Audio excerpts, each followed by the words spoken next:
And so I'm here on Water Street, and behind me is the Custom House Maritime Museum. Not only does it have very interesting architecture and a story that goes along with it, but a lot of galleries and items from the maritime history inside. I'm going to go talk to the curator. The building is by Robert Mills. He's a federal architect. It was designed to be fireproof, a federal building. So Mills built everything with masonry. It's granite, it's brick. There's a little marble here in the hallway. So tell us about some of the collections you have here and what people will see if they visit you.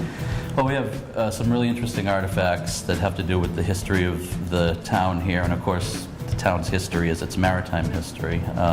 We have the Marine Society artifacts, formed in 1772. It was an amalgamation, a fraternal organization of ship's captains. These guys were going out all over the world, bringing back different goods. They were selling things from the New England area. We call it fish, farm, and forest. That's what they were selling. By 1850, they had their own little museum in their offices on State Street, and the core of our collection is still some of those materials that they brought back 180 years ago. So Parker, here in the Coast Guard room, this is one of the most important things in here. This big mural was painted when the museum opened in 1975 by Willard Fitton, who was a Coast Guardsman and retired at the time. But what he paints here is a scene of what Newburyport looked like in 1790. You can see the main thing to notice is that ship that's being launched. That is the U.S. Revenue Cutter Massachusetts. And that ship is the first ship that entered the Customs Service, or what would eventually become the Customs Service.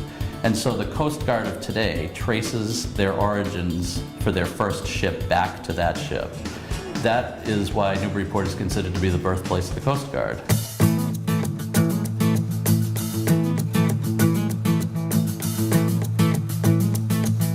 This is our shipwreck gallery, as we call it.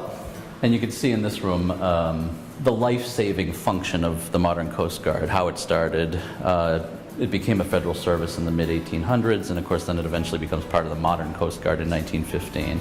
And you can see from this map right here why we would actually need to have life-saving services. So those are all shipwrecks? Those are all shipwrecks around the mouth of the river. You can see how many there are. You can see them up and down Plum Island there.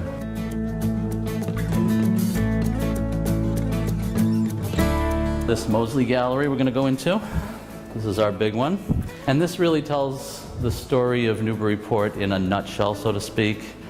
This was a place where ships were built, where ship captains were the ones bringing in the money into the town, and the merchants were the ones who were commissioning and owning the ships. So you get sort of encapsulated history of Newburyport in a room like this. So come on down here to the Custom House Maritime Museum, meet Kevin MacDonald and all the lovely people here, and see some of the really rich history that Newburyport has. I'm going to go meet Tom. So nice to meet you. You too. Enjoy this lovely day. Thank you. You too.